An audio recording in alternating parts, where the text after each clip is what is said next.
Having trouble with your garage door? Problem solved. Call Direct Service Overhead Garage Door Company. We're your go-to team for garage door repair, new garage doors, openers, and more. We offer same-day service. We're always ready when you need us. Best of all, you can book your appointment online or talk to a live operator 24/7. No machines, no waiting. So whether it's a broken spring or a brand new garage door, trust the local experts at Direct Service Garage Doors. Call us today or visit directserviceoverhead.com.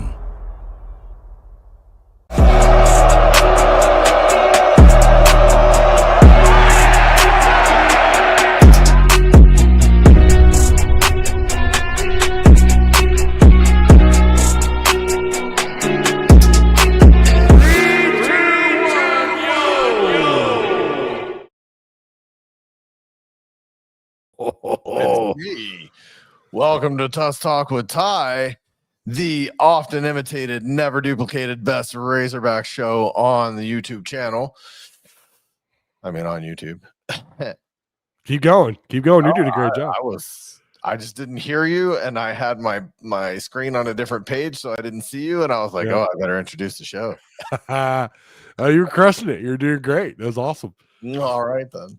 Hey, I'm finally getting over this head cold. I may sound a little crappy, but like I am finally, like I've got a little more energy and finally kind of getting over this thing. I've been fighting it for like a week plus, but got enough energy to rock and roll tonight, baby. That's Tercer says, "Who you gonna get?" That's what Tercer says on Twitter when this whole intro fired up. And like all these VT people are saying Franklin's a done deal at Virginia Tech. Oh, we're gonna get into that here in just a second. Yeah, this thing is changing by the minute. Mm-hmm. I mean, literally, when I was putting all this together, well, we'll get into it in just a second. Hey, make sure you guys that are hopping in here, you know what to do. Like, share, because sharing is caring after all, and make sure you hit the subscribe button if you're new here. Hit the notification bell. That way, as soon as we go live, you're getting a notification, hopefully, right? No Travis tonight. He's just behind installing them garage doors. Don't lie. Say what? Technical difficulties. Don't lie. Oh, is that what it is? He is installing garage doors. Just want to give him hacks. Travis, we know you're out there listening, and we know you're having technical difficulties doing it. Yeah. Well, we appreciate your hard work, buddy. Hopefully he's out there spreading the good word of the gospel of Tusk Talk with Ty. Ty took off work and made a live. That's what I'm talking about, Josh Carr. There you go, buddy. That's dedication. It is right there. 10 million a year. What is this about? 10 million a year and a competitive NIL deal. Oh, is that the Virginia Tech stuff? Yeah, Virginia Tech. Yeah.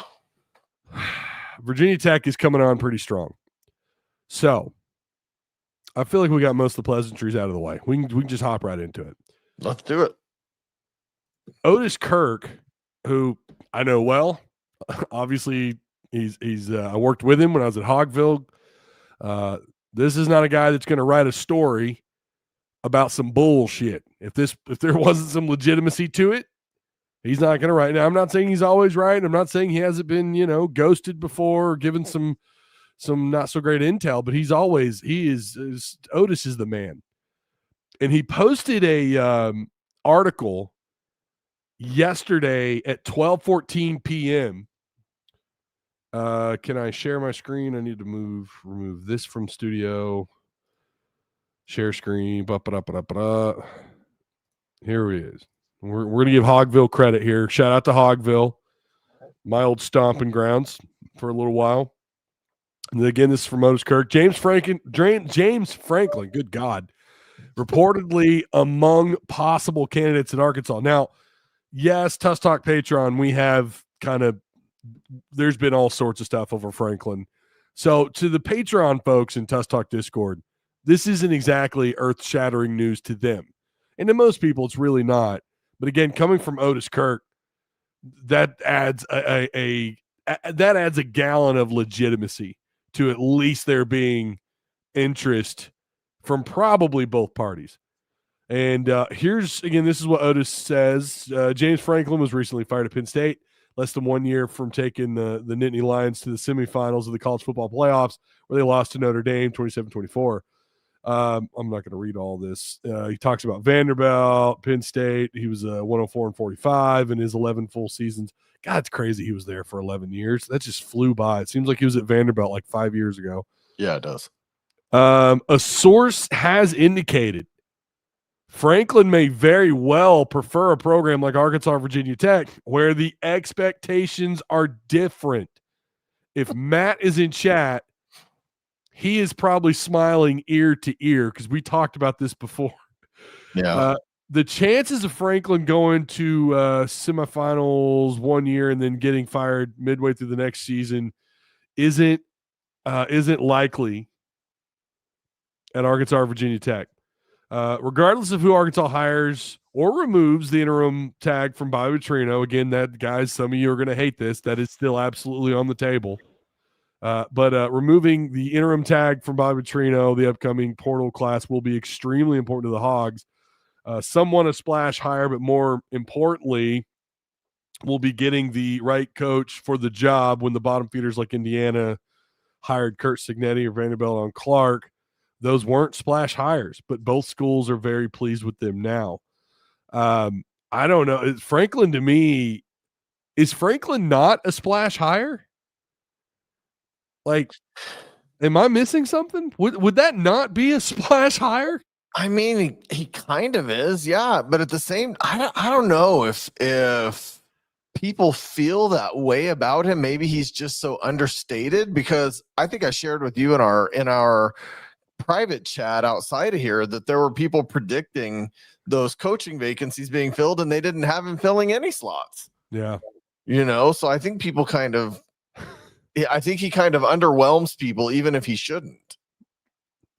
Yeah, I would say for a school like LSU, to them that might not be a splash hire. Maybe even Florida. I don't know.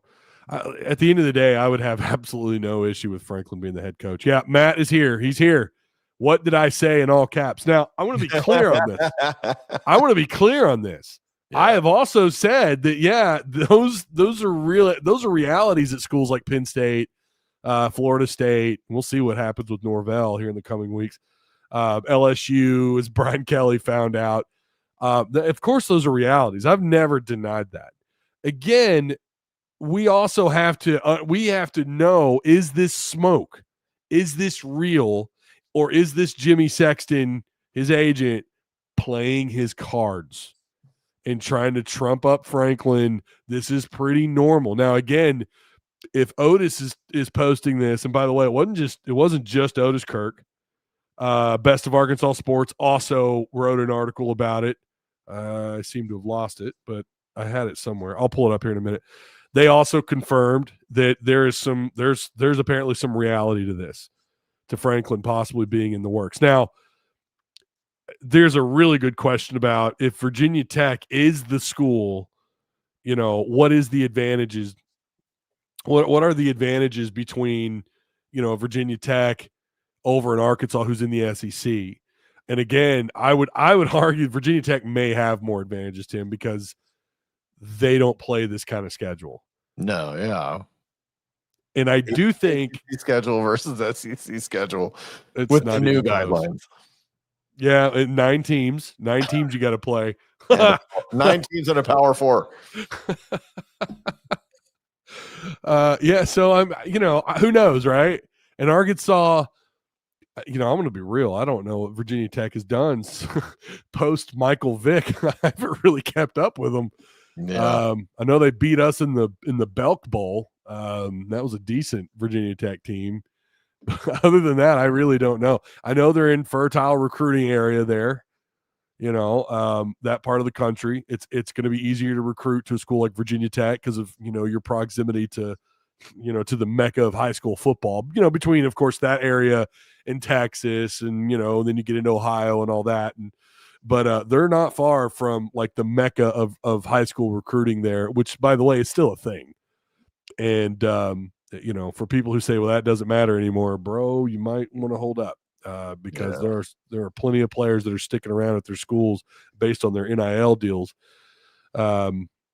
So yeah, but again, I've never denied that isn't a real possibility. That these schools, Arkansas and Virginia Tech, would have that kind of an advantage. I still think the idea, though, of LSU being available, of Florida being available, possibly Florida State and Auburn, that's still more appealing because you feel like they're in maybe better financial situations than Arkansas is, and better recruiting. And, you're also going to be given the benefit of the doubt when it comes to rankings, when it comes to the playoff pool. Let's not sit here and act like Arkansas, if they were 9-3 and maybe they had a one ugly loss, but some really good wins, that they would be a playoff contender. Really, maybe they would if the playoff committee was worth a damn and looked at the strength of schedule and everything. I don't know, but let's be real. Stack them up against Florida State, LSU, Florida. Again, just go down the list. Auburn. They're going to get the nod. Of course they are. They're always going to be given the benefit of the doubt. It's what this always is a popularity game. So then you've also got that to look at. But I do think what John Neighbor said, and we have to go back to what he said on his Locked In podcast, which was very well put, that if Franklin were to come here, I don't think this would be the case at Virginia Tech, because they had a really nice taste of success in the early 2000s. But if Franklin were to come here and get Arkansas in position to be a playoff caliber team, assuming we're sticking with 12, I think the rumor is they're going to expand to 16, and then advances in the playoffs and gets Arkansas in the semifinals, yeah, John's right. They would absolutely build him a statue. I mean, I don't think there'd be any question. He would be heralded. I mean, look at a good example. This is Bobby Petrino. His 2 seasons of unbelievable success, winning 21 games, getting Arkansas to their only BCS bowl in the Sugar Bowl. And there were fans, despite all the evidence, and I don't want to go down this rabbit hole, and I know fans are going to argue about this. He should have been fired, whatever. But there were fans still defending him, and they still do to this day. They wouldn't be doing that if he hadn't won 21 games in 2 seasons. They put Bobby on a pedestal, and I get it. I'm not saying they shouldn't. Bobby was unbelievable his first go around here. Took us to levels of success in the SEC we hadn't really seen, obviously with the BCS appearance. But that is, I agree with John Neighbors. That would absolutely get him a statue built here in a very long-term contract. You could also talk about Pittman too. 1 decent season, and he's here for almost 6 full seasons. Yeah. Do you, and we do have the post-live question for XP. This is going to be for 6K XP for the people in Discord, for Tusk Talk with Ty Discord members. Is this smoke or is this real? That's what I want you to answer. Is this real, or is this Jimmy Sexton up to his witchcraft? Is this him? Is this him like going full on, like, with it is Halloween after all. I forgot to put on my Wolverine mask. He's got those little red devil, he's got the horns and the horn tail, and I'm going to do what I do best. I'm going to throw out all kinds of smoke and make these Arkansas fans. He might bypass both schools and end up at Florida, end up at LSU. I know Les Miles is a name too for both these schools. For Les Miles? I'm sorry, not. Oh my God. I was like, I haven't heard that name in a minute. Maybe I'm not over this. Les Miles, is he like 85 now or something? I don't know. He's probably still eating the grass or whatever the hell he was doing down in Baton Rouge. No, Lane Kiffin. Lane Kiffin is still very much in the picture. Again, Tim, this could be one of the most wild coaching carousels we have ever seen. For sure. And if you wound up with Franklin, I think that would be a W for Arkansas. I don't know. What do you think? Just about anybody on the list is a W for Arkansas. Not all the fans might see it that way, but yeah,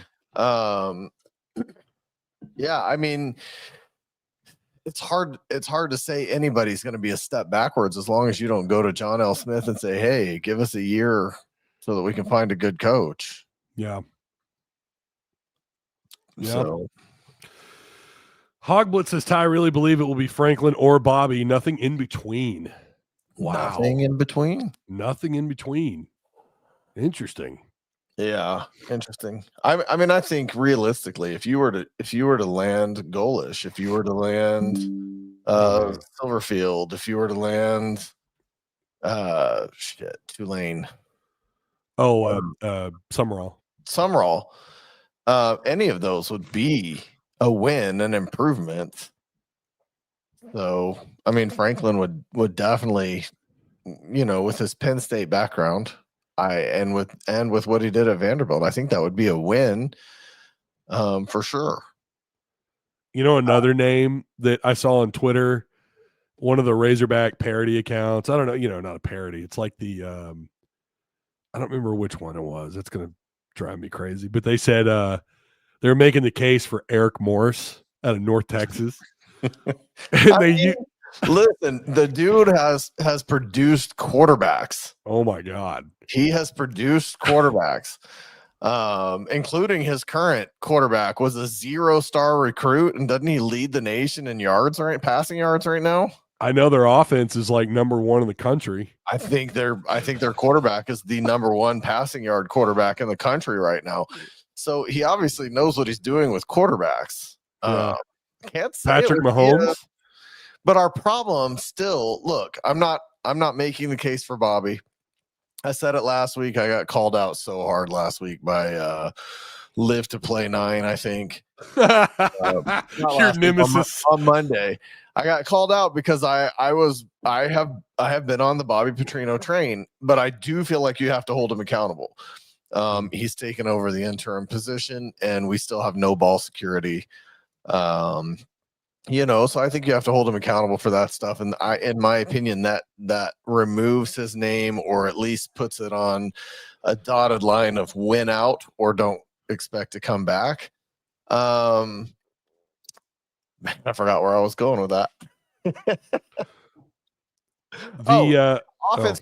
Offense isn't really the problem. Defense is the problem. So bringing in a guy who is a master at offense, I don't know if that really solves the issue, unless he brings in a defensive coordinator who is just as stellar. That's kind of the issue with looking at offensive minded coaches, right? Yeah. Because offense really isn't our problem. Besides ball security. Yeah, it's not until it is, right? When you make that coaching change, and are you going to find another Petrino-esque type, play caller on offense? Are you going to find that again? Are you going to find 500 yards a game? That's the question. That is the question, and I think that's fair. The counter argument to that is, will you fumble the ball? Is that still going to be an issue? Like, are we still going to have this problem with fumbling the ball? Here's or turnovers in general. I think you bench guys who do that. I really do at this point. If it happened early in the season, you work on ball security. You get to the 6th or 7th game of the season, and you start saying your job is on the line. Yeah. If you're going to fumble the ball, your job's on the line. If you're going to throw 3 interceptions in one quarter, your job's on the line.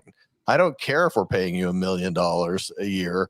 I don't care if you are potentially a Heisman candidate without your 9 interceptions this year. If you're going to throw 3 interceptions in one quarter, your job's on the line, and make it serious. And right now, I mean, I said this a few weeks ago, this team is not serious. This coaching staff is not serious. And I believe that because I don't think you let that stuff happen. I don't think you let that stuff happen in a game. And the fact that it happened means we have to hold Bobby accountable. Really quick, here is what I was looking for. This is from Michael Main over at Best of Arkansas Sports. Again, shout out to them, Evan and his group of writers. Talking about the possibility of a major booster getting involved. And again, if you're a Tusk Talk Discord member and Patreon, this isn't shocking news. I was going to pull up the actual, here's the article. New intel undercuts. And again, this is Michael Main. New intel undercuts Franklin's response to Arkansas job, plus more next coach update. So if you scroll down here a little ways, Fox News reported that Arkansas went after Franklin with a lavish contract offer back in 2012 when he was a hotshot young head coach at Vanderbilt, but times have changed since that rejection 13 years ago. Indeed, it appears at least one Arkansas heavyweight boosters think Franklin is in play. A source recently told Best of Arkansas Sports that Franklin has support among the U of A's moneyed interest, namely John Tyson, with wagons being circled to assemble a significant financial package and NIL war chest. God, I love that. This dude's a gamer. Mike, he's an RPG guy. This guy plays World of Warcraft. I know he does. Tyson is the chicken. He's a chicken man. What else are we going to call him? Who leveraged his friendship with John Calipari to bring him to Fayetteville. For Franklin, however, the Razorbacks might be beaten to the punch by Virginia Tech, according to recent reports. Franklin was run out of town in State College after failing to deliver on championship expectations at Penn State in the last 2 seasons, but he had the Nittany Lions a few plays away from the national title game just 9 months ago.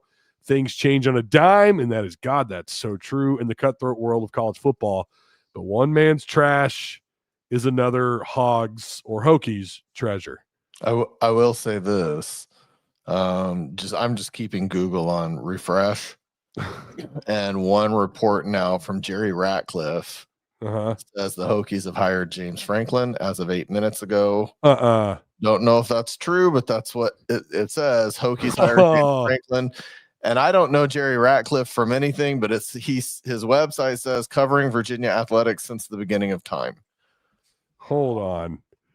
This would happen. He's the first to report it so far. Like I said, I'm keeping it on refresh. I don't buy completely into it until somebody else reports it. Yeah. No, it's there. It's there. News. James Franklin. Oh, it says nears. Okay. James Franklin nears head coaching deal with Virginia Tech. You got to be kidding me, dude. Yeah, I'm just going to keep this on refresh until someone else reports it. I've also got ESPN pulled up. You said Jerry Ratcliffe. That's who you said? Jerry Ratcliffe. Yeah. Hokies hired James Franklin. Interesting. So he may be the first to report it. He apparently is inside Virginia sports. Let's see. Always check. On3 does a pretty good job of man. Okay. Well, let's see. Is On3 posting anything yet? I'm looking. Doesn't look like it. Wow. College football news. Not yet. Well, we had Courtney Mims in we did a little heads up Patreon live chat and in Discord, kind of impromptu. Plenty of people showed up for it, and she made a comment about how quickly this stuff changes. And I told her, as I'm putting the show together tonight, I know that when we go, this could change at any second. And of course, it looks like that could be the case. Wow. Could be. I'll keep an eye on it. Okay. King Command says the offense sucks now too, Tim.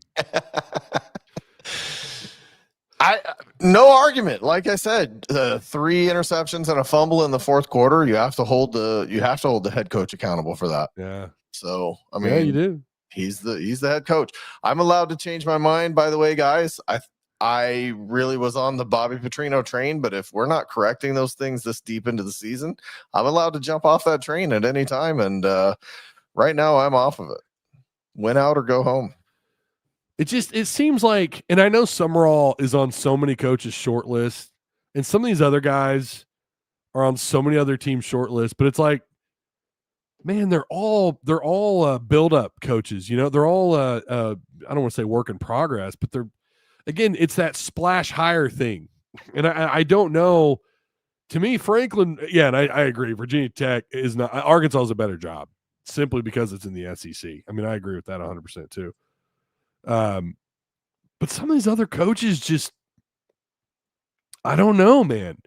I don't know that they really move the needle for me. And I kind of like what Hogville, what Otis Kirk pointed out, like, yeah, okay, but Clark Lee didn't exactly blow up the SEC either when he was hired. It wasn't like a huge name, and the same with Cignetti at Indiana.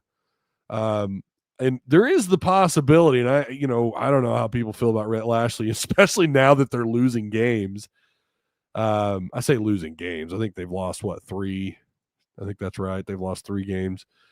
I don't know how fans feel about that. Like, if you felt so good about James Franklin, And I certainly did as I was putting this thing together. Like, okay, no, and all right, this feels like it could be a thing here.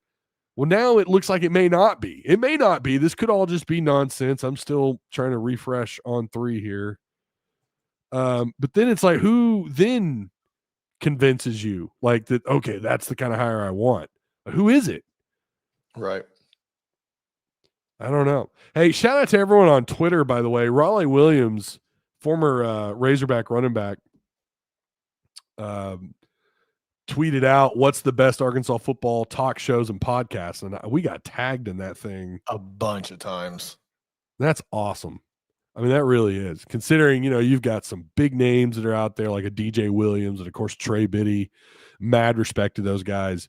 But, man, we were up there for the amount of tags. Brim. Shout out to Brim. John Hawes. Austin. Matt. Here tonight, too. Is he? Is Brim in chat? Yep. Hey, shout out to Brim. Appreciate that. You guys are awesome. That was really cool. Scott Swindle, I see you. We're going to get you in Patreon, Scott. We're going to get you there. Some guy named Tim Neal. I don't know him. He I mean, if you don't promote your own show, God, yeah, that's fair. You're not proud enough to promote your own show. I guess I should get on top of it. Well, I did quote tweet him, so I guess that should count. Absolutely. I guess. But yeah, well, I don't know. This is kind of a little bit of a I don't know. I'm not seeing anything official yet that he's been hired. This is the third breaking. James Franklin has agreed to a 5-year, $60 million contract with Virginia Tech. You gotta be kidding me. Here's another one. James Franklin to Virginia Tech is done. Mm. I mean, where there's smoke, there's a lot of smoke. There is. Yeah, it's looking like it. So it's all over Twitter that it's already done. It hasn't hit the websites of the major sports, but it's all over Twitter that it's a done deal.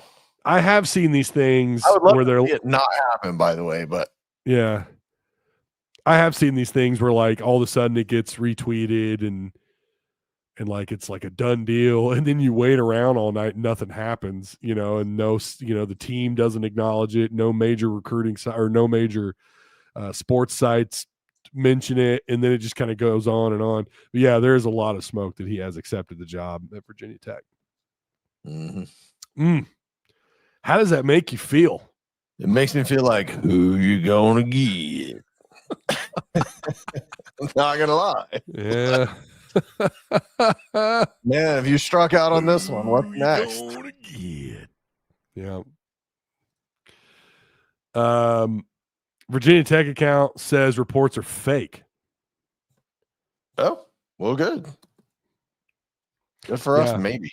I'm gonna wait until the big dogs come out. The on threes of the world. I've got On 3 and ESPN both reloading on my screen constantly. So yeah, again, if either of them report it, you'll know right away. And remember, for anyone who says, "Well, just follow the team," they won't mention it until they won't even mention it until like 24 hours later. Like, oh, welcome, James Franklin, next head coach of Virginia Tech.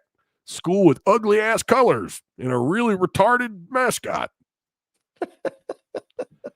The stupid school. It's all right. I'm throwing shade at you, Virginia Tech. I said it. What are you going to do about it, huh? Hero Blake says no, John Gruden. Yeah. Mm-hmm. Hello, guys and girls. What's up, Steven 1383? How you doing, man? Again, if you guys are just hopping in here, make sure you like, share, hit the subscribe button if you're new. Yeah, this is also true. Pete Nakos. That is a good follow, actually. That's a good point. Let's see what he's saying.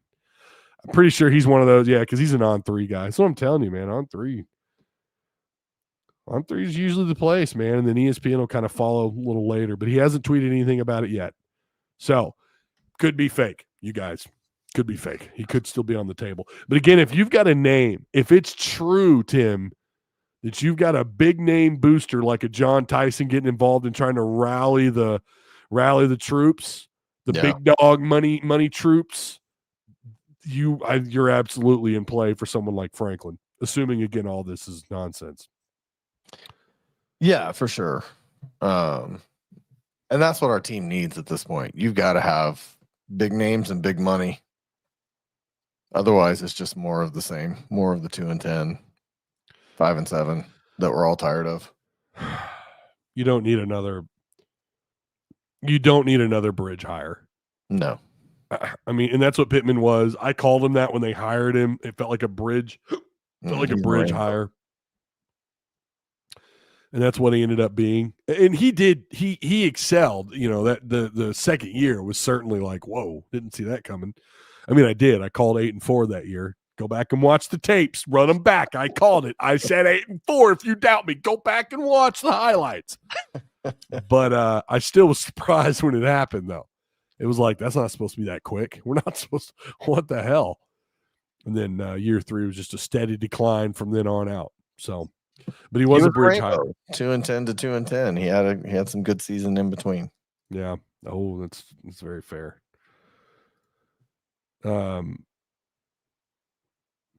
Max says it looks like the UVA. It looks like that guy is UVA equivalent of oh Lord.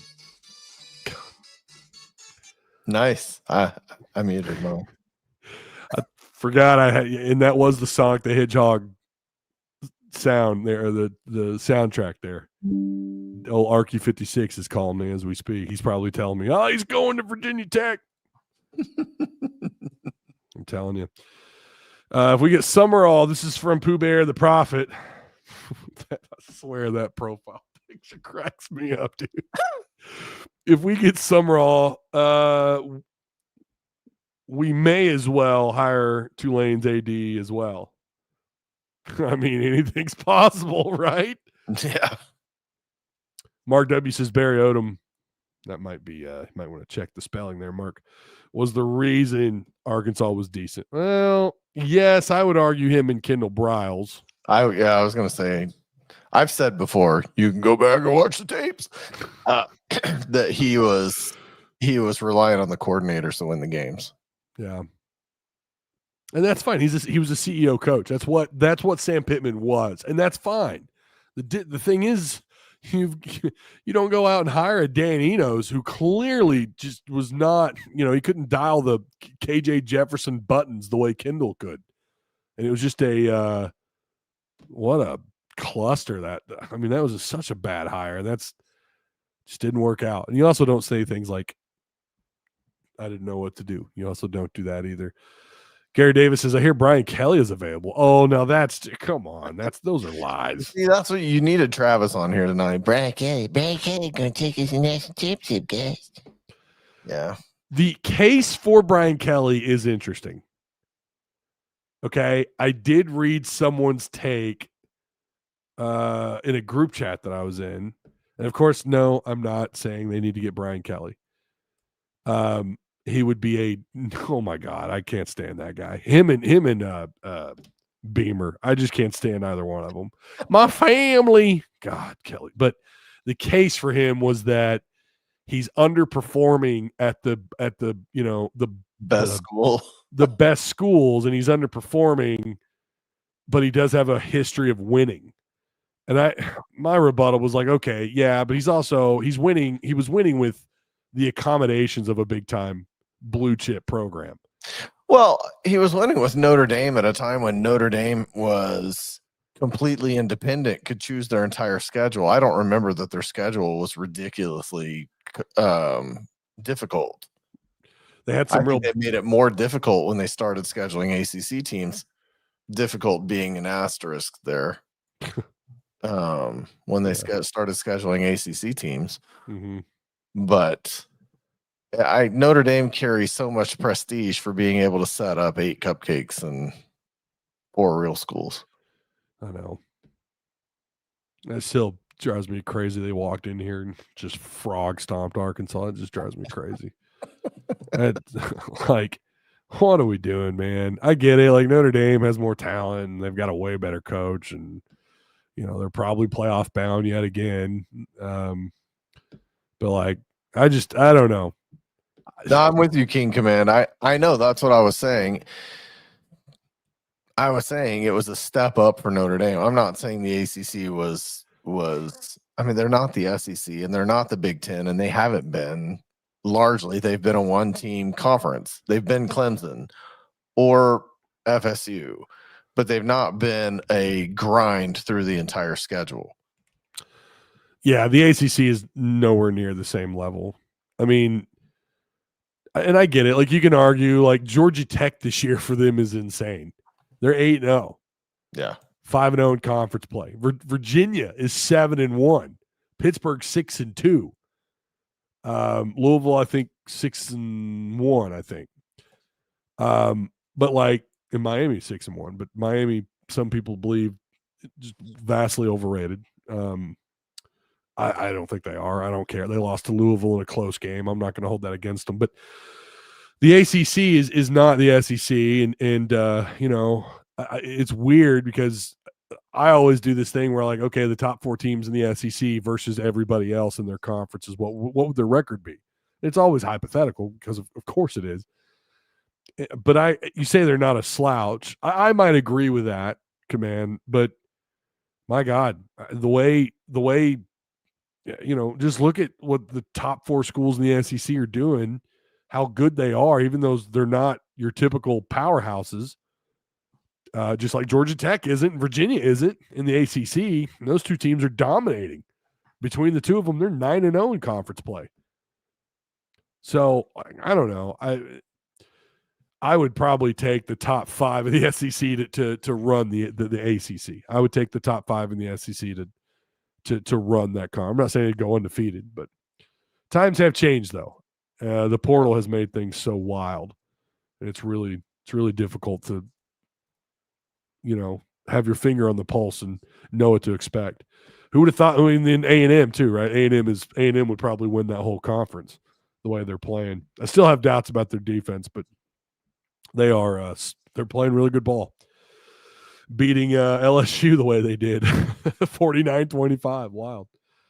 Again, if you guys are just hopping in here, make sure you like and share and all the good stuff. We got a Red Wolf fan in here. I would like to get John Summerall from Tulane. What are your thoughts? Have you given your thoughts on Summerall? I don't know if you have or not. No, not really. But I did earlier just say tonight, you know, anything at this point is an improvement over the current situation. It does feel like talk through his merits. I have not done that. The only decent game they played this year, I guess if you count Northwestern, who's got like a 5 wins record right now, but they played they played a close game to Duke, but they got frog stomped by Ole Miss. They beat Duke. They got crushed by yeah, they did. Yeah, did I say the opposite? They beat Northwestern, they beat Duke. Yeah, but they lost to Ole Miss. They lost by like 30-something 35 points to Ole Miss. Yeah. Summerall is an up-and-coming coach. And I think interesting to watch them in about 2 weeks. They play Memphis. Yeah, at Memphis too. Yeah, at Memphis. So that'll be an interesting game to watch. Memphis, who's currently ranked, Tulane is not. Yeah. Yeah, that will be. I mean, who knows? Maybe you try to get the winner of that game. Coach of the Arkansas job. Yeah, battle for the hog. But again, you're going to have competition for him. Summerall is absolutely he's probably between him and I don't know if you call Rhett Lashley a up and coming coach or not, because he is at a Power 4 job, but he is probably the biggest name of the group of 5 coaches that would be available, and I think it'd be between him. Why Silverfield doesn't get that same respect, I'm not really sure, because he's been pretty damn consistent at Memphis, and he beats SEC teams. Yeah. So maybe Silverfield is the better option between him and Summerall. I don't know, but they're both up and coming coaches, and you got a guy like Franklin who's already established. And yeah, I feel like you know what you would get with him, even at a school like Arkansas. I do think he would have. I mean, it sounds like the boosters are going to get involved if they can get Franklin here, and it's about setting these coaches up long term too. That's the other thing we have to understand. Like, they want to know where are we in terms of the 20.5 and just having the kind of money available to compete, to go out and get these guys and to fill a roster? And can we do that for more than just 1 year? And those are hard questions to answer everywhere, not just Arkansas, a lot of schools. But if it would certainly help your case if that Pigpen collective that we've mentioned and we've had on this show, and he's been all around the damn Razorback podcast circuit, he's made his case. He's talked with Courtney Mims. He has shown Courtney his papers. It'd certainly help your case if you could get that rocking and rolling. I don't know, Tim. Well, I was going to say, have we gotten an update on how it's doing? I just saw they posted. Oh man, now we gotta look that up. We need to look up where Pigpen. Oh, by the way, thank you, Austin, for the retweet, my man. I see you.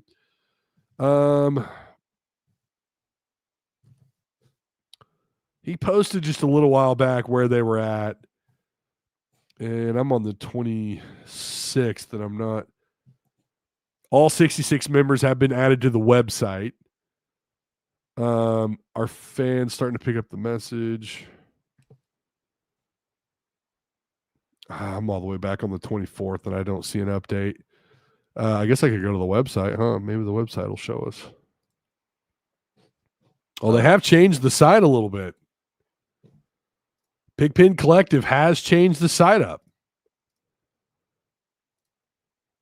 Here it is. Boy, I realize some people are just, they're, oh, wow, yeah, right there. He's posting names. He's got his own little Patreon name scroll like I do. There you go. So there you go. There are two that I know. Yeah, some names you recognize on here. Brad Caldwell, shout out to Bradley. Michael Kerper. Is Macus Kerpus on this site? Where's he at? 6-1 down, first column. Right there he is. Macus Kerpus. He might have a strong case of the ligma, but good for him.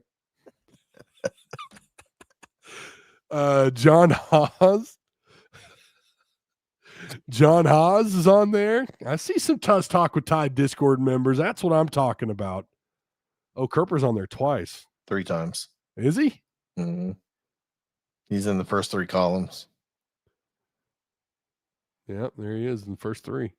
Zachary Pope, I know that name. I know you. I think I know you, Zachary Pope. Dylan Horter. There you go. Matthew Hestan. Also in the last column. Cameron Gray. Good Lord, Kurt. Man, Natalie Strange. Yeah, there you go. Josh Garr. I recognize a lot of these names. Oh, Willie Watkins there. Billiam. Look at you guys. You guys, that's how you do it. So I don't see any updates as to where they're at though. No, that's their compliance. Maybe that's coming. I don't know. He's in our Discord. We need to talk to him about it. There you go. You know what? Red Rules 2015, just about Summerall. I wouldn't be opposed to. I'm not opposed to it. I think he'd be a solid up and coming hire. It's really hard to forecast what these guys will do. Again, you feel like if they have the financial support, you should be able to have success just about anywhere. And that's the challenge here. Summerall, definitely a defensive guy. I kind of wonder if Kentucky opens up. We're not talking enough about Kentucky. That's another job that would open up. I would not put that in front of Arkansas, but for him, I could see him going right back to Kentucky. Gary Davis says Alex Mortensen, Barry Loney Jr., Dow Loggins, only notable Hog coaches out there. Oh, okay. I thought Gary was trying to make a case for these guys. I was like, oh, hold on. You might be able to make a decent case for Dow Loggins, but he hasn't been at App State long enough.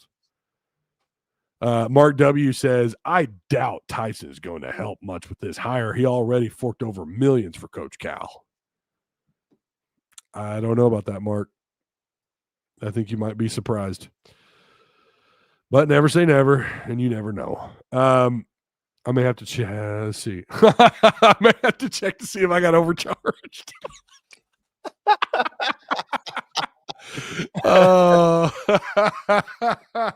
That's funny.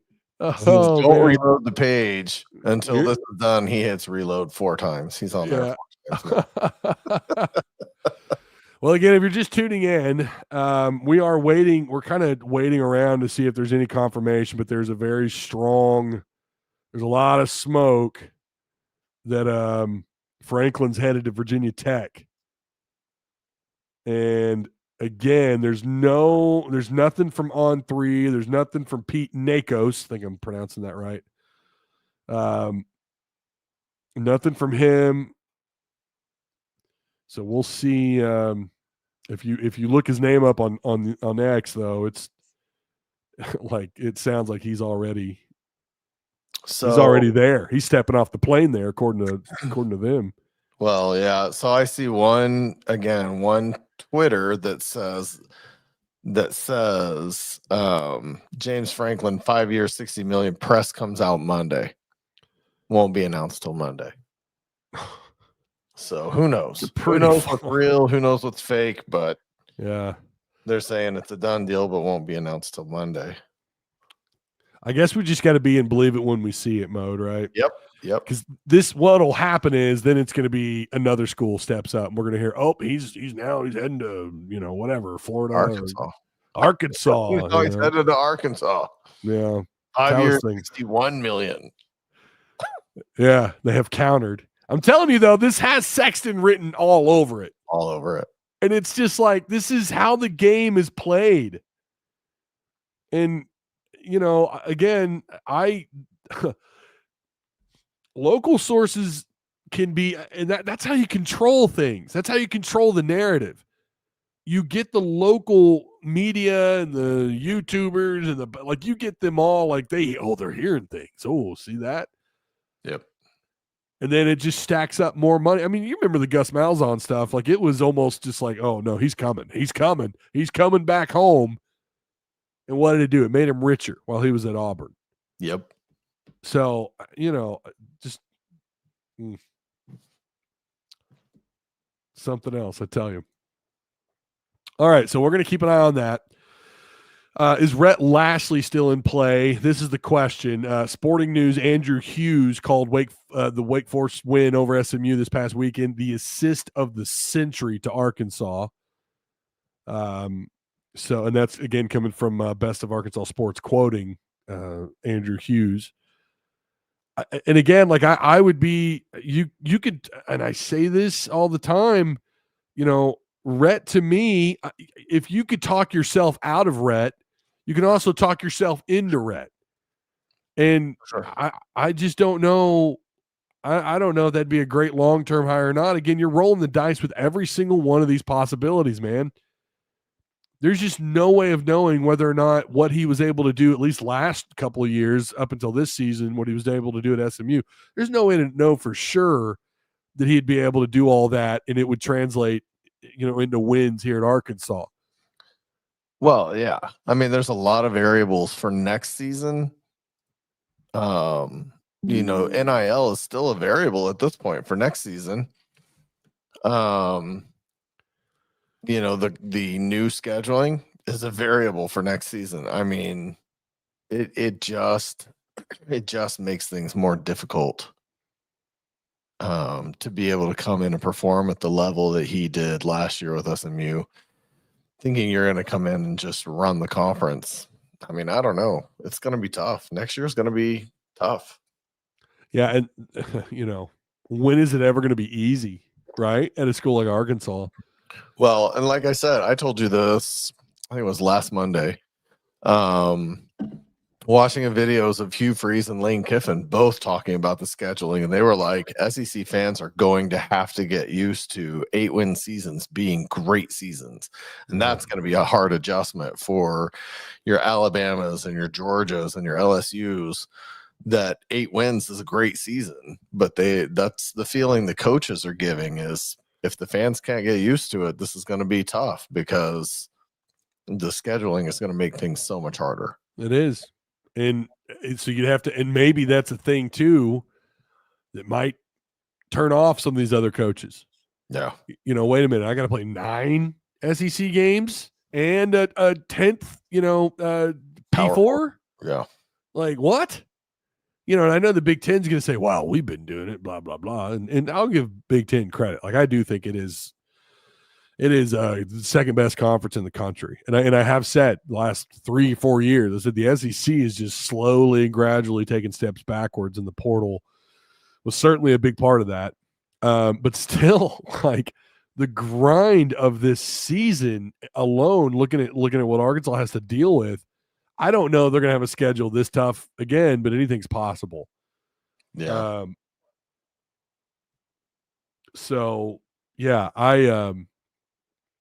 it could be a turnoff. It could be like maybe I don't want to go, or that could present another challenge for maybe when you're talking about Arkansas versus, you know, an LSU or a Florida or Florida State for that matter. I know that's not the SEC, but you know, maybe that's the turnoff. Like, I don't know at a school like Arkansas if I can handle a nine SEC schedule, 9-game SEC schedule. I don't know if you can do that there.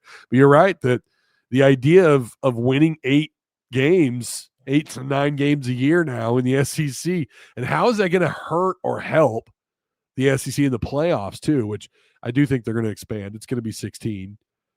I think that's coming the next. I don't know. I mean, we saw the 12-game expansion coming years when they announced the 4-game damn schedule. I think we all knew they were going to expand this eventually. So we're doing the same thing with the 16-man. So maybe that kind of helps your case. That does help schools like Arkansas, though. It absolutely does. It's like the only thing I would argue that the NCAA, or not the NCAA, I'm sorry, that the playoff committee, or where there's been some major change to college football, and it's like, well, that doesn't help Arkansas.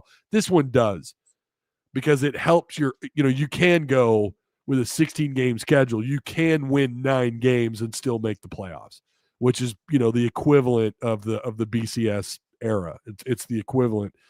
I forgot how many games they ended up playing in the BCS, but that is now it's the equivalent, and it's even expanded. So, you got a good shot there, and that's going to help the case for a school like Arkansas. Again, for you guys hopping in here, make sure you like and share. Oh, Ratcliffe's story is gone, Tim. Not on mine. Still, oh yeah, he took it off, didn't he? There you go. There you go. All right, woo, we're in the clear. I tell you what happened. He heard that. No, he's going to Arkansas. Someone reached out to him and said, "Take that down. We haven't finished it. We don't need you running things." Yeah, it could be that too. All right. Let's get into basketball, baby. I'm so glad to talk hoops, Tim. So glad. Did you get a chance to watch that game against Memphis? Yeah, I did. That's right. You were I was a little bit scared in the first 10, 11 minutes of the game. Yeah. Yeah. Spurred. They came out physical and aggressive, and we didn't respond well. And I was like, ooh, are we good at scoring? Did we get better at scoring, but weaker, like softer? Because you remember, I think 2 years ago, we were very, very soft. I mean, the team was like, I think we were doing some stuff with Don't Read the Comments, and I was calling them Cloud and Stay Puff, and I had you cracking up on some of those watches that we did together. And I mean, it was bad. They were soft. And the first 10 minutes of that game, I was like, crap, are we back to being good at scoring, but soft? Yeah. It was a little bit worrisome. But I think they responded so well. I'm sorry, go ahead. No, go ahead. I was going to say the thing that stood out to me. Shout out to War Machine, by the way, who got to clip a victory on his channel. He got to put that up in the highlight there on his channel. The thing that stood out to me was they did respond to the full court press by doing their own full court press. They punched Memphis right back in the face. And dude, I mean, I loved every freaking second of that. And they were tough. They were taking their licks. Acuff was still driving to the rim. They were still trying to draw contact fouls. They were still in there, man. They were really in Brazil, dude. Again, I think even though he only ended up with like 8 points, and he did play close to 32 minutes, I think. or maybe it was 32. He's still a presence. He is. He's still a problem. He had 7 boards. Mhm. I need to pull that up, actually. Yeah, right there. 7 rebounds, 8 points, close to that double-double that Cal said he ought to be able to do. He's getting there. I don't know what his minutes are going to look like when we get into regular season, but Brazil really could be, like, I know as much as, we're going to talk about the freshmen here in just a second. My God. But Brazil really could be an X factor. He really could be an X factor and work his way. I think it was you. Was that you that said that he could work his way into a lottery pick? No, I did not say that. Was that not you? Mm-mm. I don't know that I believe that. Okay. I think he can work his way into the first round. I think that was actually a comment. The back end of the first round. I think that was actually a comment that I read on Monday, maybe that someone had said they thought he could work his way into a lottery or a top 10 pick. I don't know about that high, but I do think he could work his way into maybe 20th, 25th overall pick, something like that. I think I know the NBA has gotten more lean and long and tall, and that's what he is. But I think he still needs to work on his body for the NBA. That's the thing. Yeah. Very impressed with him and through 2 games. I thought also what was interesting, and I know Knox ended up with like 10 points. 10 points, 7 boards, yeah. Yeah. Not a bad night, but he still wasn't like a really strong factor. How many turnovers did he have? Didn't he 4. have Yeah, he it looked at times like I'm not speaking for him, obviously, but it looked at times like he recognizes that he's getting a little overshadowed by the freshman after being not a lottery pick, after being a potential draft pick last year. And so it looked like he kind of forced some things at times where he's like, crap, I got to do the most with my minutes and I'm going to force it a little bit. Yeah. That's how I felt watching him. And last year, he was my favorite player on the team. And I don't have anything against him this year. But it did feel like he was forcing things a little bit, trying to make up for, make his time look. I don't know how to word it exactly, but I know what you're saying. Right? Yeah, I know. I got you. And to that effect, he was the highest plus minus on the team. Yeah, 32. Plus 32. So even if it looked like he was forcing things, he actually played really well. Yeah, he was kind of a factor without being a factor. Mm-hmm. I don't know how to word that either. You get so lost in the flash of this team, the A-Cuff, the Malik Thomas. My God, Malik Thomas is something special, and you get caught up in the flash of those guys, and you lose sight of how good Carter Knox actually is. I think. Yeah. Malik Ewan had a good game, just 1 turnover. Being the only guy who can shoot free throws. Yeah. What the hell? Like, I say that, and I'm looking at the stats, and Acuff was 5 for 6, and Wagner was 3 for 4. But Ewan was 7 for 7, which is awesome for a big guy as well. That could be a huge weapon. Mm-hmm. That could be a big deal. Free throws, that's a big deal. You get into the final minutes of a game, and normally, if it's a close game, you're trying to get that ball in the hands of the scorer and a guy who could do well at the free throw line. And if you've got Malik Ewan, who's, I don't know that he's going to go 7 for 7 again. I don't know, but that's pretty impressive, man. If that can be a part of his game, on top of the, he's going to get you an assist or 2 a game. He's going to get you probably 5-6 rebounds a game, depending on his minutes. He only played 24 minutes. God, my nose is clogging up like crazy. It just like all of a sudden just got really clogged up. This is what you want to talk about, so it's going to mess with you. I know. It's like I'm so excited about basketball, and it's like, no, I don't think so. We're just going to stop you from being able to breathe right now. He played a shade under 25 minutes and got 4 rebounds, which is a little less than you'd want from a big guy. Yeah, but he was always on the floor with another. It was either Brazil who, man, I think he got all 7 of his boards in the second half. So I was impressed with the between him and Ewan, between Brazil and Ewan.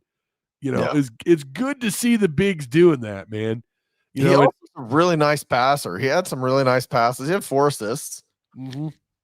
He did. Oh, maybe he had 1 assist. Maybe I may have misread that. Yeah. No, I'm sorry. Thomas is right there next to him. Yeah. Thomas had the 4. That assist, if I remember right, was a kick out to either Thomas or Billy Richmond for a 3. I think it was. And it was no look, like nobody saw this pass coming. They're going to have operators in the paint. They're going to have guys that are more than just, playing the post, trying to get alley-oops and boards. Like, they're going to have guys that can operate in the paint, move the ball around a little more. They can play a little bit more aggressive. And then you've got these 2 incredible freshmen in Darius Acuff and Malik Thomas. Mm-hmm. It's just, and both of them are not afraid to drive, especially Acuff. So you have that. You've got these bigs that can operate, that can help with ball movement. And it could also, it looks like so far, they're not going to be that bad at getting rebounds. I love that they ended up with 10 offensive boards. Malik Ewan, again, 4 offensive boards. That was the number I was looking at when you said assist. He had 4 offensive rebounds. This is the stuff that you felt like they were lacking in terms of personnel last year. Yeah. Like they were missing 1 or 2 of these guys, and that could have been the difference between the Sweet 16 and maybe an Elite 8, maybe even a Final 4. Like, I didn't feel like Arkansas was that far behind everybody else. I really didn't. I'm not saying they could have won it all last year. I'm not saying that. I don't think they could have, but I do think they weren't that far behind everybody. This year, it's like, yeah, they're in the mix with those top 10, top 8 teams, and they really are. Rothstein, I think it was Rothstein that said it. They are overlooked. Should be somewhere in the top 3. I've got them finishing second, somewhere between second and third in the SEC. Officially, I have them at second. I know this triggered some folks. I got Kentucky going the furthest. I know in terms of regular season wins and in conference play. I really like what Kentucky's got, and that is an expensive roster. I was listening to the radio, and again, it might have been Eric G. who said on 921 The Ticket that Florida's overall roster, Boogie, you remember what his rumor was in terms of pay? Rumor was $5 million. 7. I don't remember 7. I remember they said 5. between 5 and it might have been 5 and 7. It was high. It was very high. Yeah. Their overall budget on their roster this year is rumored to be under $10 million. So there ain't no way they paid Boogie. No. With the names they have on that roster, there's no way. There's no way they're paying him anything close to 7. Definitely not. I don't think 5 either. So, interesting. I do like Florida though. I do think Florida's still a top 3, top 4 caliber SEC school. So this game against Memphis, I thought they would go in there and win. I didn't think it'd be that damn easy the way they pulled away in the second half. I mean, it was just, they did trail in the second half, I think by as much as 9. But well, go ahead. I was gonna say I wasn't really sure about the way they were able to pull away and just hang on to the lead. It was crazy. Yeah, I think what we saw from Memphis was they came out with a lot of adrenaline, a lot of excitement. They played hard, and man, they took it to us for about half to 2/3 of the first half. Yeah. And I think they just kind of ran out of steam. We kind of bodied back with them. I know at one point after the game, Cal said he told the guys, stop talking to the refs, stop complaining to the refs, stop having anything to do with the refs if you want to get any calls this year, because the refs at that game were SEC refs. And so he told them, shut up and play, go out there and fight back. And I think they did, and they wore Memphis out. They wore down that initial adrenaline. And I texted you during the game, our private chat. I was just like, it's driving me nuts to see Memphis with all these big smiles on their faces because they've got a 10, 15-point lead, and they felt like they were really doing something. And to be fair. I felt like they were doing something. Mhm. Because anything that happened, it was just big smiles, and you could tell they felt like they really took the game to the Razorbacks. But I think they just ran out of steam, kind of the way we thought Auburn was going to run out of steam in the football game the other day, and they didn't. But Memphis, that's kind of what it appeared like, because how do you go from a 15-point, a 15-point negative to a 25-point win? That's a huge swing. That is a basketball huge game. swing. And I think part of it is Memphis just tired out. I think that, and listen, I don't think anyone should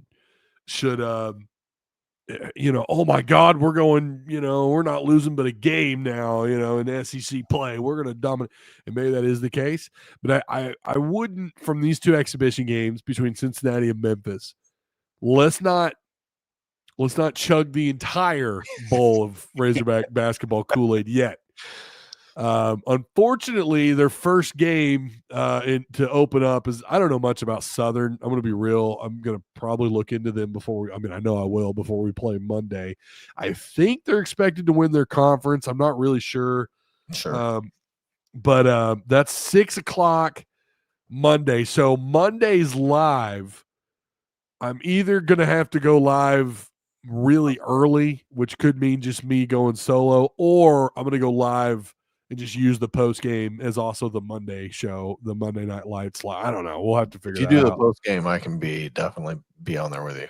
Should be, like 9:00? Yeah, ish. Yeah. So, I mean, here's the thing. The Hogs are going to lose some games. I love that we beat Cincy, and I love that we got down to Memphis and got pushed around a bit and responded. Yeah. But we're shooting 67% from the free throw line against Memphis. You're not going to win all your games shooting 67% free throws. Yeah. You're not. We have some bad shot selection. Our young guys in particular really get dragged into some one-on-one stuff and take some bad shots. That's not to say they're not stellar. I mean, they're probably the two best freshmen in the country, but they do get dragged into some one-on-one stuff. That just, that's not beneficial to the team. So there's some shot selection issues, and there's some of that, but we overcame it. We're not always probably going to overcome it. I'm not trying to be a downer or, here's Tim, or losing attitude. It's not a losing attitude, but accept the fact that we're probably not going 32-0. Yeah.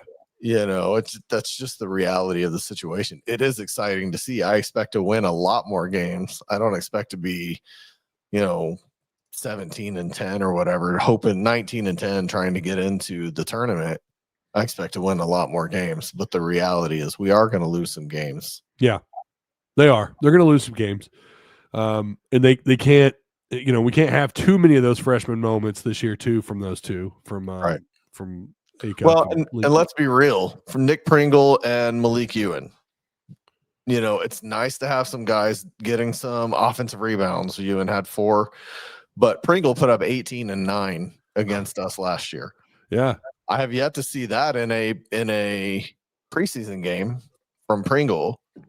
And Ewan, I mean, he had 15 points. 7 of those were free throws, so he had 8 points off the floor.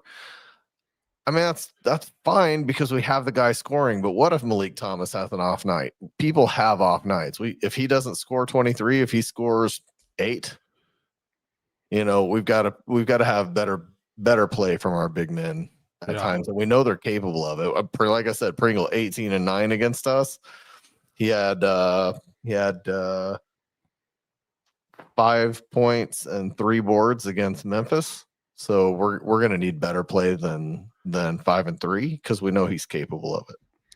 Yeah, but I'm still pretty impressed with our bigs, though. I mean, I'm not impressed. I'm just saying I know they're capable of more. Yeah, they are. I think so. And it's also going to be, we know he's going to make adjustments. Cal is as the season progresses. I'm curious what the big rotation is, and what we know it's most likely the 3-2. As far as guards and forwards or whatever he wants to do. 3, maybe a 1, 2, 3, 4, 5, or does he go with a couple of 4s? on the floor. I mean, what they have is what they have, I guess, really. But it's you feel like they have more to play with, and you feel like they ought to be better at getting getting boards. And my God, 10 offensive rebounds. There were games last year where we would have been ecstatic for that number. Yeah, for sure. And we out rebounded them. What was the total rebounds? It was like plus 13 for Arkansas. It was 46-33. Golly. Which we never out rebounded anybody last year. Well, maybe one team last year that we out rebounded. It wasn't very often. Didn't feel like it was very often. And they still found ways to win games. So now imagine a somewhat similar roster with a little bit more, some more options. And again, you've got some utility guys that can play around the post. That's what I feel like they kind of have. That's what it looks like so far. Some more utility inside, heads up ball playing, like, man, I'm just ecstatic, dude. And I'm so happy it's back. I'm just ready for Monday and cannot wait for the season to start. I wish. Oh, go ahead. I was just going to say, I think you mentioned previously that A-Cup was on that watch list. I don't know if you saw that Carter Knox got added to the small forward watch list. Really? Yeah, he did. Interesting. I think it was yesterday he got added to the best small forward in the country watch list. I think A-Cuff, I think both the freshmen are going to be on that on some lists this year. Yeah, for sure. And also, like, I was having this conversation with Arky 56. Shout out to old Pops. Hope things are going well down on Razorback Road. I think, and I could be wrong, but this isn't like a crazy take or anything. I realize a lot of people will probably agree with this. I think both those freshmen are one and done. I think they're both one and done. I think they knew that coming in. They were one and done. So, well, I'm saying that to say you could have like 3 first-round picks on this roster. Yes. Maybe more. I mean, who knows? Like Wagner, who knows what Wagner Knox, right? If he improves his game, I forgot what it was about him last year that kept him out of the draft. But who knows, man? I mean, this is just such, and I'm not suggesting that they're all first rounders, but they very well could have at minimum at least a lottery pick in another draft and another first rounder, maybe 3 first rounders, maybe 2 lottery picks. I don't know. It's crazy how the NBA draft, how all these mock drafts work as the season progresses. But typically once you get into February, that is what it is. Like those mock drafts start to all look very similar outside of maybe a couple spots in the lottery spots. But I'm very curious to see just like, can they build off of what they've done in preseason? Are they being hyped up too much? Again, it's unfortunate they got to play Southern game 1. I realize I don't want to overlook Southern. I really wish that game in East Lansing was game 1 on Monday. I really wish Michigan State was game 1. Why? Because I feel like it would be like the ultimate, temperature check, like going into East Lansing game 1. I mean, don't get me wrong. I'd prefer that game to be in Fayetteville, but or a neutral floor. I hate neutral floor games. Why? I would rather set up home and home series any day. I see that. Than set up neutral floor games. Campbell has already missed leak. I like them because Cal's approach to it is those are opportunities like you get, like it's to warm you up for like the tournament, because you're going to play those on neutral floors. Yeah. That's the only I'm with you though. I really wish these games were home and home. Some of them, they're playing how many NBA? I thought I read somewhere they're playing like in 3 NBA stadiums. Let's see. They're playing at the United Center. That's where they're playing Duke. Yep. They're playing Texas Tech at the Mavericks, and they're playing somebody at. Well, they're playing Houston at the Prudential Center, which I think is where the Brooklyn Nets, New Jersey Nets, Brooklyn Nets play. Maybe. Okay. Maybe not. I thought they had one at Madison Square Garden, but maybe not. They did last year. Yeah, maybe the Prudential Center's taking the place of that. Well, that'd be great to go back there, get a win inside Madison Square Garden, take care of business again. Yeah, I wish they would. Oh man, I'd love for Michigan State to be the opener. But you know what though, a tune-up game, and we can't overlook Southern. Hell, Southern could, who knows, right? Could pop you in the mouth and maybe find a way to get a dub inside Bud Walton. I don't know. I mean, basketball's a crazy ass sport. I guess, not really that much different from most sports, but it's crazy in that, one guy can make a huge difference, and then they come in and you're overlooking them and they find a way to get you. But the Nets played at the Prudential Center. They moved. Sorry. Until they moved to Brooklyn. So there you have it. They also played Queens this year in Bud Walton Arena. Tuesday at 8 p.m. Yay, I love those 8 p.m. tip-offs on a weeknight. Bastards. Looks like that's the only. Nope. Ole Miss is at 8 p.m. South Carolina's at 8. Yeah, 8 p.m. games are just the midweek 8 p.m. games are stupid. They played like 2 9 p.m. games last year. You remember that? Mm-hmm. It was like Vanderbilt and I don't know, no. Vanderbilt at 8 again this year. So it's 8 again this year. I don't think there's any 9 p.m. There's not. 8's the latest. Okay. Oh, so pissed last year about that. Tim, the last thing we'll talk about tonight, Arkansas, Mississippi State. Thoughts? The Arkansas Mississippi State injury report came out. Cam Ball is back. Saw that. So I guess that's good news. Mississippi State has 3 offensive linemen on their injury report. So maybe I don't know. I don't know enough to know if they were starters. I'm just going to be honest. Maybe they weren't. But maybe that helps us out a little bit. It's a must win for Bobby Petrino. I sent you a link earlier today where they interviewed a couple of offensive players and they interviewed a couple of defensive players, and the offensive players just love Bobby Petrino. Everything they said was glowing. They were just like, well, he's great. Coach obviously wants to win and he cares about his players off the field and on the field. He wants to prepare us for life after football and things like that. They all these nice things to say. And the defensive players were more like, well, he's got us to stick together.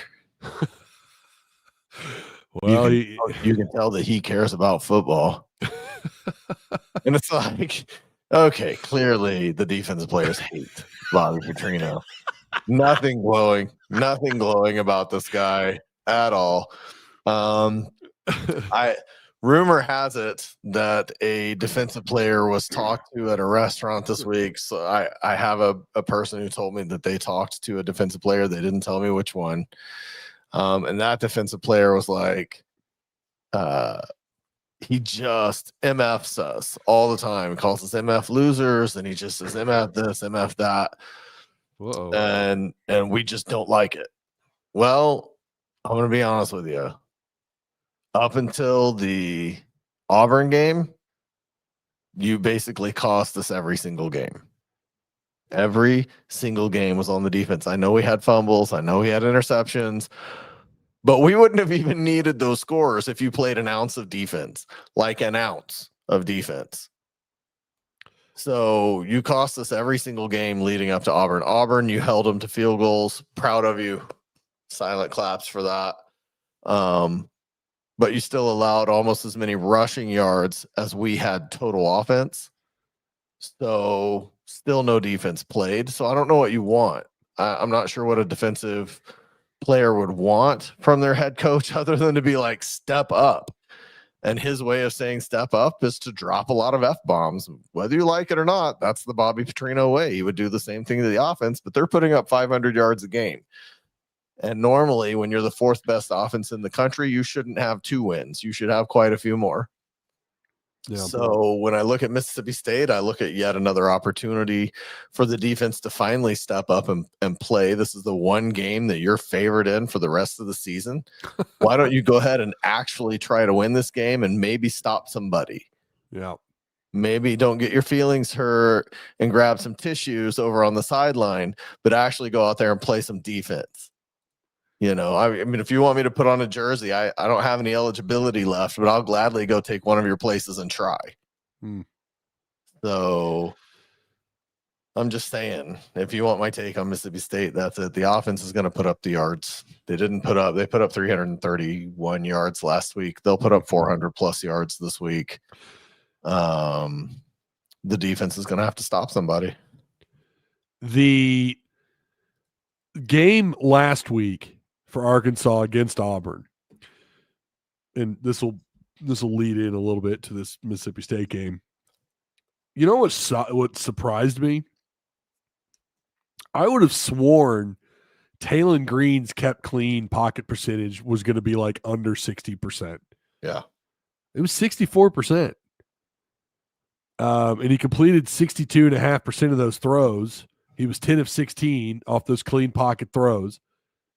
All of his interceptions, every single interception came off a clean pocket. Yeah, to be fair, Terry Rozier is going to have to quit throwing interceptions in the game. Wait, what? Oh, no. Yeah. Chauncey Billups is going to have to quit throwing interceptions in the game. Chauncey Billups. 4 turnovers in the fourth quarter is mighty suspicious, though, isn't it? I mean, dude. I'm not suggesting they're doing that. But I'm not either. I'm just saying. Under pressure, he was lights out in this game, which is wild because he's been awful. Taylon Green has been terrible under pressure this year. And he was 67%. He was that's just off 6 throws. It's not as if, again, he had mostly a clean pocket to work with. Not blitzed. All 3 of his interceptions came when not blitzed. He just had the most. And to be fair, I realized like there was a route that Omega Blake ran that was, it wasn't on Taylon Green. He was throwing to a spot. Didn't expect a safety to be in the area or something. But does he have eyes though? That's what I was wondering. Does he have eyes? I was wondering when Petrino said that. How many times this season? Yeah. Has he thrown where there's only a defender standing? A lot. Was that Arkansas State where he threw like 2 picks right to the defender? There was nobody within 15 yards in a red jersey. Yeah. I mean, I get it. Your guy's supposed to be there, but if you have eyes and your guy's nowhere near there, don't throw it to the defender just standing there in the wide open field. Like you're hitting wide open defenders. He did do really well out of play action against Auburn, which is another area. I think he's kind of been off and on. He was 83% out of play action, just 5 out of 6. By the way, I hate the way he his fake handoff is so obvious that it's not. He's not handing the ball off when it's an actual design play action. Like he just kind of he puts his arm out there and that's it. And I get that defenders typically look at that action, but they're also going to look to see where the ball is. And it's so obvious. That's going to be a throw. He's looking to throw.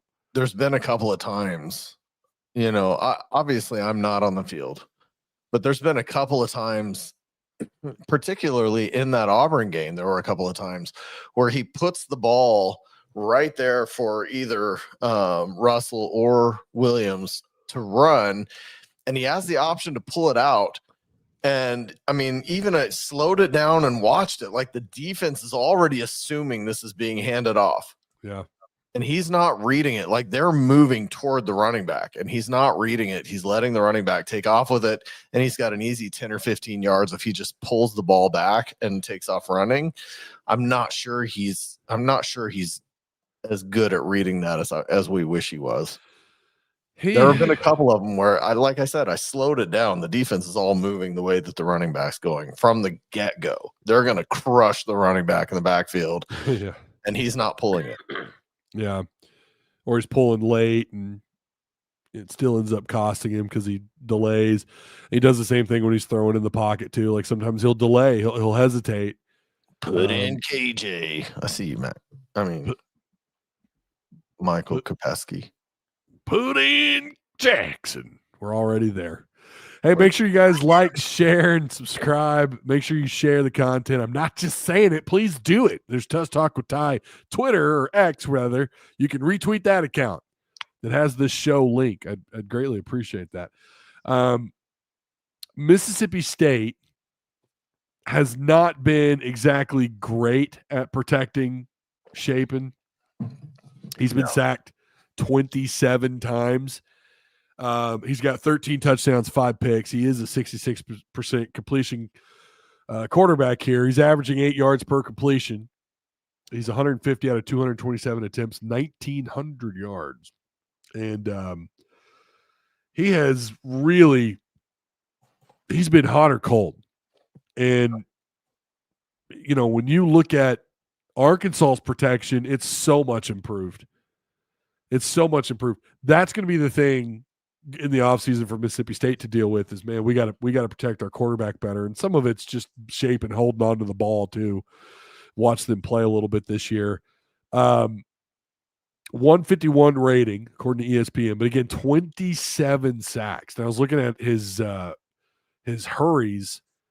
I mean, the offensive line. Now you got to remember, sometimes they'll give credit to 2 hurries on a single play. So it's not to say they've given up 44 hurries. Like that's combined all their offensive, or well, anyone blocking, not just the offensive linemen. They also look at Devon Booth, who's also given up 6 hurries and a sack. And they give the offensive line credit for 16 sacks. 16 of those sacks they're putting on the offensive line. Yeah. I don't know why we're even talking about it because Arkansas has been absolute shit at getting after a quarterback, even when they play, average offensive lines. I think this is what they are. As far as getting after the quarterback, though, as far as actually getting hurries, they're not terrible. Sila, I think is his name, Malik Sila. He's got like 14 hurries, no sacks, but he's got 5 hits. DJ Reed has 10 hurries this year with a sack. He's hit the quarterback. Between those 2 guys alone, they've hit the quarterback 10 times. That's actually not a bad number. There's some pieces on this defense that are not terrible. Their coverage also pretty not great, but not bad. Tanner Johnson's their highest rated cover defensive back. He's their safety. But that's a guy that doesn't play a lot. He might be injured. Where is total snaps? I lost it. But their secondary overall, according to PFF, doesn't grade super high. If you look at their actual the SEC defense, they are near the bottom of this league. They've given up. I didn't realize they'd given up 1,200 yards rushing, which is not that far behind Arkansas, who's given up the most. Of course they have 1,500 yards on the ground. Ole Miss has given up 1,300. A&M's creeping up on 1,000 yards given up. But yeah, Mississippi State they've got some issues here. Their secondary's given up 1,600 yards, which right now is about 10th in the SEC. And then yards per game, Mississippi State is giving up 361 yards a game. They've given up almost 2,900 total yards on the year. Arkansas has given up almost 3,500. That's so bad. Oh, my God. Man. Whew, that's terrible. 3,487 yards. That's what they've given up. Arkansas has 436 yards a game. That is so cheeks. Oh my God. Mississippi State's given up 361 yards. So yeah, they have been better. They did for a while look improved on defense. And I think they may have ran into some injuries there for a little bit, but I mean, this really does, Tim. It feels like a game. If it were at Starkville, I'd probably pick Mississippi State, but because it's in Fayetteville, I'm picking Arkansas. I don't know. Like it feels like any little thing could turn the tide of this game. But I guess I'm going to give it to Arkansas. For the record, ESPN has Arkansas 60-40. And they're what, 4.5 point favorite? Is that right? I didn't even. I guess I could pretend I looked at it. Yeah, it was like 4.5 points. Let's see. Yeah, it's 4.5. It's 4.5. It opened up at 3.5. Yep. 4.5. Shapen is thrown for 1,900 yards. Booth had run for 400 yards.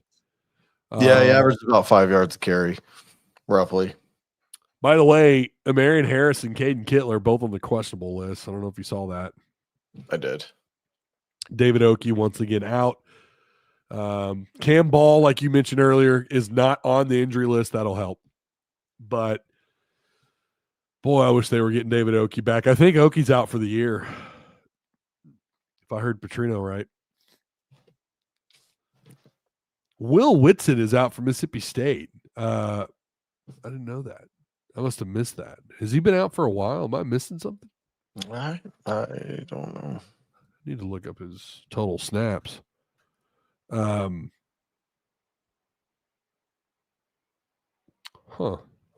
I don't know, and that may be part of why they have us so highly favored. Could be, yeah.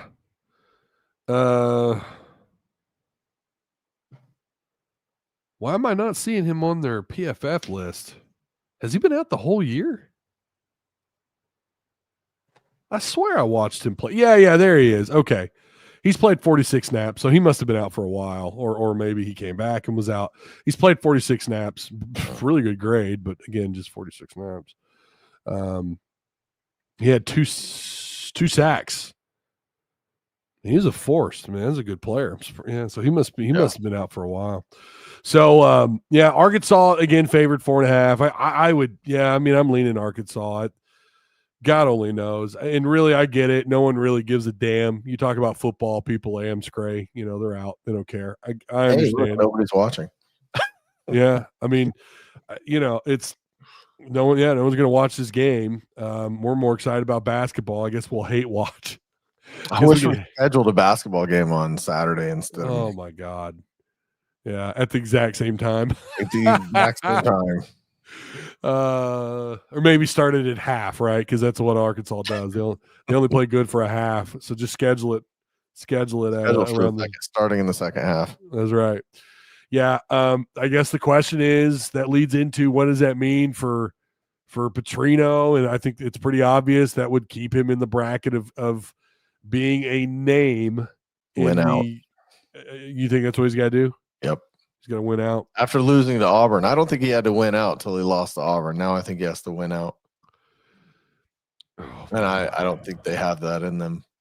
Not even the players who are fighting for him. I guess the defensive players, they said, basically they asked the offensive players and they asked the defensive players, should he be the next coach? And the offensive players were very, very positive. The defensive players were like, it's not really on us to decide that. Our defense is full of seniors anyway, so we're not going to be here. I mean, that's the nicest thing they could say about him. Yeah. Yeah. Oh, they hate his ass, man. They do. They hate his ass. I think you're probably right. We're speculating. We don't know that, but it certainly seems that way. Listen, it is still a possibility. I don't care what anybody says. I don't know that he needs to win out or not. I think it's going to all depend on how these other jobs fill up, how quickly they fill up, and where you're at with, whether it's Sumrall, whether it's Rhett Lashley, and I don't know what to make of that. We know Mullen with the 0.0. I think he's out. It depends on where they're at with Franklin and where these other jobs are at. If they start filling up quick, Tim, I don't think you got to win out. I really don't. I think he's got to be competitive and then win a couple. And then he's, at the very least, that's what he's got to do to be a name. I'm not saying to get the job, but to be a name. To get the job, I think he's got to win out. He can keep his name in by winning this game, sure. Well, now he could, right? He could win this game and keep his name in, but if he gets trashed, by an interim coach at LSU, and then the hell beaten out of him by Texas, and the same thing against Missouri. I mean, if he gets beat in this game, I think he's 100% out. The two games you should have won, the two games you absolutely should have won, Auburn and Mississippi State. If you lose both of those, I don't think it matters what happens the rest of the way. First of all, I don't think the players will play for you anymore, but I also don't think it'll matter anymore. So speaking of that, actually, I wanted to play this clip. He was asked about this. You were sitting at this very table when Hunter said, well, actually, it starts off with the resources for the next head coach, but then he is asked this next. So we'll just play this clip really quick. That Sam Pittman did not have the resources to compete at the highest levels. What maybe have you seen from the inside that would lead you to believe that the next coach will have that? And how motivated are you to be the next head coach? Yeah, I think that's a question that's not for me to address right now. I think for me to address right now is what do we need to do to get out there on the field, put a good product out there, and find a way to win the game. And that's all I can focus on. That's all I'm going to focus on. So I believe that that's what I should do. I believe it's about the players, and I need to give them every amount of energy that I have in just one direction, and that's in practicing and playing the game. Do you feel the locker room is feeling? That was actually, though, that was a very interesting question, though, to ask him about whether or not, will the next coach have the resources necessary? Like, it's, again, it goes back to when Hunter talked about Pittman not having those resources. And then for the media, and that was Tom Murphy, by the way, that asked that question, for the media to be like, hey, do you think the next guy will actually have the resources in place? We all know how this is going to work out. It's going to depend on who the hell gets that job. Sure. That's how this is going to work out. I mean, I hate to break it to people, but if you go out and you hire I don't want to say a no-name up-and-coming coach, but an up-and-coming coach that doesn't have the favor of fans and boosters, man, you really are walking into Pittman 2.0.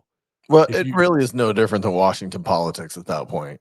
You've got boosters that have to go play politics with boosters. It's not the coach. Yeah, the coach has to be involved, but big boosters have to go to other boosters and say, this is what we're doing and your money is going to be involved. And there's going to be, politics played in that.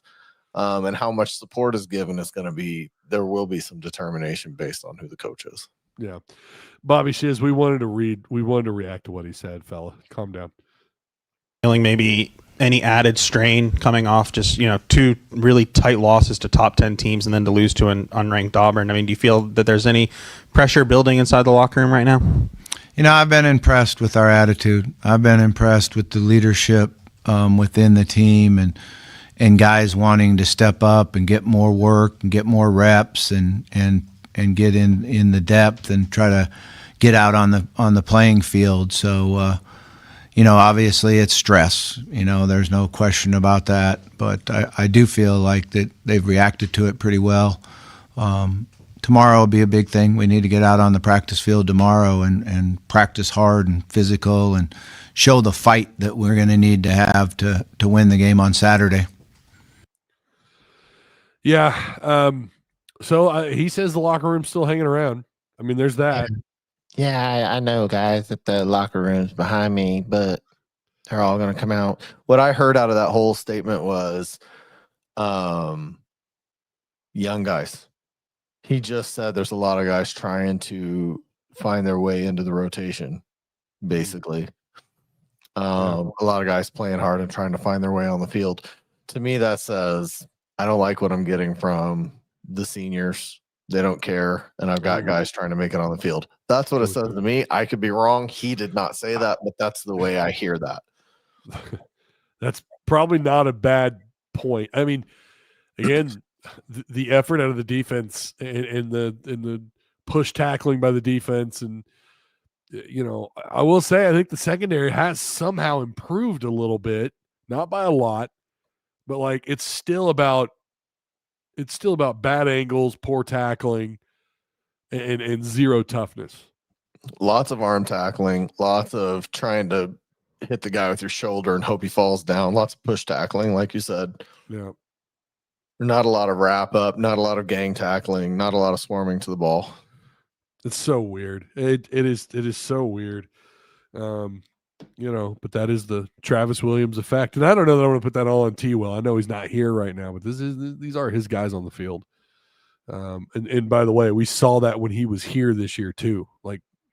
But there does seem to be something a little bit different. I'm not saying the defense is good, and I'm not saying they're like way better, but they are kind of fighting a little bit more in the second half. And I do think that's about that whole, the whole thing about getting tape, getting good tape out there when they hit the portal. I think it might be some of that. I don't know. Maybe that was the inspiration for them to actually, get Arkansas's offense in position to win some games. I don't know. There is some slight improvement there. It's still just not enough. It's still Swiss cheese defense. It's still a failure to get enough 3-and-outs or getting off the field. There's rarely 3-and-outs. If they do force a punt, it's after they've already gotten to the midfield, and then they're, special teams, an opportunity to put you back behind your 10 or 15-yard line. Then you're playing field position battle because your defense still can't get 3-and-outs on the opposite side of the field. It's just all the above with how bad and all the different things that they do wrong on defense, and that's what's so frustrating. It's like they're not just bad at one thing; they're bad at every damn thing. Yeah. So I don't know. James said, didn't they tell Petrino though in the press conference they wanted to see a change on how they played out on the field? He doesn't necessarily have to win. Yes, they did say that. I don't know what else they were supposed to say to him. Except, well, if you will take the interim role, then we'll give you a chance to earn the position, and it won't be based on you have to take a losing team and make them winners. What else were they supposed to say to him?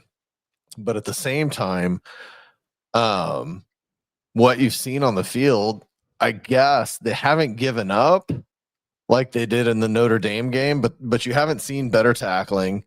You haven't seen them stop giving up ridiculous amounts of yards. You haven't seen the offense stop turning the ball over with fumbles and interceptions. So the product really hasn't changed, even though they're staying in games. The product is about the same. Yeah. So I think he has to pull out a win, given that nothing's really changed since he took over. He has to pull out multiple wins.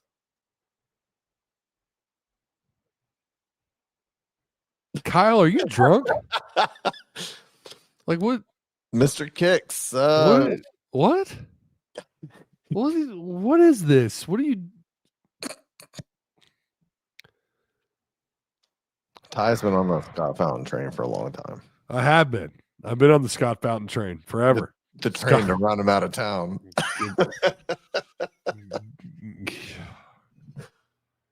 I'm disappointed. I know he's kidding, but that's just going too far. Yeah. All right. Send a super. Oh, you did? Oh, my bad, man. I did miss it. You're right. Great stuff, guys. It's much appreciated. Keep it up. Hey, I appreciate you. Well, we are going to wrap it up. I do like Arkansas to win this. I'm not even going to give a damn score. I don't know. They both lose and somehow both win. I don't know. What do you think, Tim? Yeah, it's who doesn't want to lose it the most, I guess. They're on a losing streak too. What, 4-game losing streak? Yeah, I think 4-game losing streak. I saw it. I'm gonna take Arkansas to win because they should. But I have zero confidence. Like if you ask me for a confidence factor on that, it's 0. I would say 5%, I guess. If I'm going to pick them to win, I got maybe 10%. I don't know. I do think Arkansas on paper, certainly offensively, they're better. The problem is defense tips the scale in the favor of all. It always does in favor of the opponent. Yeah, listen, if you lose this, you're going 0 in conference play. Mm-hmm. Didn't think we'd ever see this. I don't know. Again, I really did. I thought when we did this last time, that was it. We're not doing that again. Even with Pittman, I thought, we're going to win some conference games because we'll never be that bad again. And he did, even though one year he only got 1. That's fine. Get 1, please, for the love of God. I don't care about whether or not Petrino gets the job. And obviously, if he wins out, that's a win for the Razorback program. By the way, if he wins out, that's also bowling. Yeah. And then he gets the job, I guess. Whatever. That would be spectacular. Obviously, I don't think that happens. No. But do not go 0 in SEC play. Don't do it. That puts you on Chad Morris level. And that really shouldn't hang on Bobby. That should hang on Sam. So the thing I'll never ever hear again from anybody, if you type it in chat, we may kick you out, is Sam Pittman left us in a better place at least. No, he didn't. No, he didn't. I think it's at least. No, I think you're. Let me say my case. You are in a better position as far as getting another head coach. I don't know how much of that though is because of Sam Pittman. I think that's because the fact that you can now pay players. You're at least, again, I'm going to give him some level of credit. I don't know what his record would be if he were still a head coach. I think it'd probably be the exact damn same, honestly. It'd be the same with worse losses. Yeah, I mean, let's not sit here and act like Notre Dame did happen on his watch. So, and then you look at last year, the games that you lost, and the blowouts that you had to teams that shouldn't have blown you out last year, but it happened. So it's a weird position. I think you're in a better spot, but not because of him. I mean, I'm just going to say, and again, I hate that it didn't work out for him. It is what it is. I don't want to beat a fart out of a dead horse. I appreciate the Ty. You look a lot better than the other night. Glad for you. Yeah. Well, like I said earlier, I may still sound like shit, but I do feel better. So I'm going to go in there and eat some leftover. My wife made some lasagna, so I'm going to eat some leftover lasagna from last night. So I'm going to go do that. I do appreciate everyone for coming in tonight, sticking around. Those of you that stuck around, we appreciate you. I know football is not. As soon as we switch to football, people tune out or they leave. I get it. Football sucks. Right now, the only fun part is the coaching search when you talk football. So that's the only fun part. That's why we've talked about it so much. It is the fun part of this conversation. Coaching searches are always fun for podcasts and YouTube channels. It's always fun. It's the best part of doing what I do. Well, I say the best. It's one of the funnest parts of doing what I do, what we do. So, but I do appreciate you guys. Please consider joining Tusk Talk with Ty Patreon if you haven't already. The links will be provided for you. They're not there yet. They'll be there after the show's over.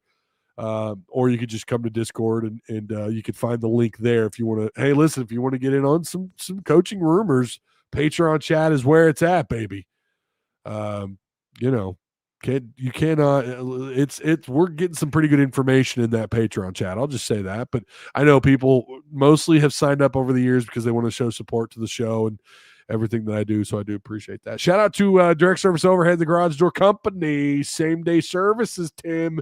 Quality parts, affordable outcomes, better than the best, baby. Nobody does it like DSO down in Central Arkansas.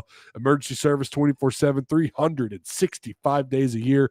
Free estimates. It's getting cold out there. You're going to want to start parking your car in the garage. So give these guys a shout out, or give them a call, 501-244-3667. Again, that's Direct Service Overhead, the Garage Door Company, 501-244-3667. Tim, I appreciate you. Oh, we got a super chat, don't we? Yeah, I was about to tell you, got one more before you go.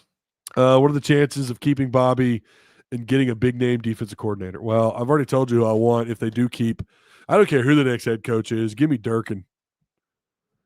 Give me what Auburn's got, man. I think you could build something similar to what Auburn has. I really do if you've got him here.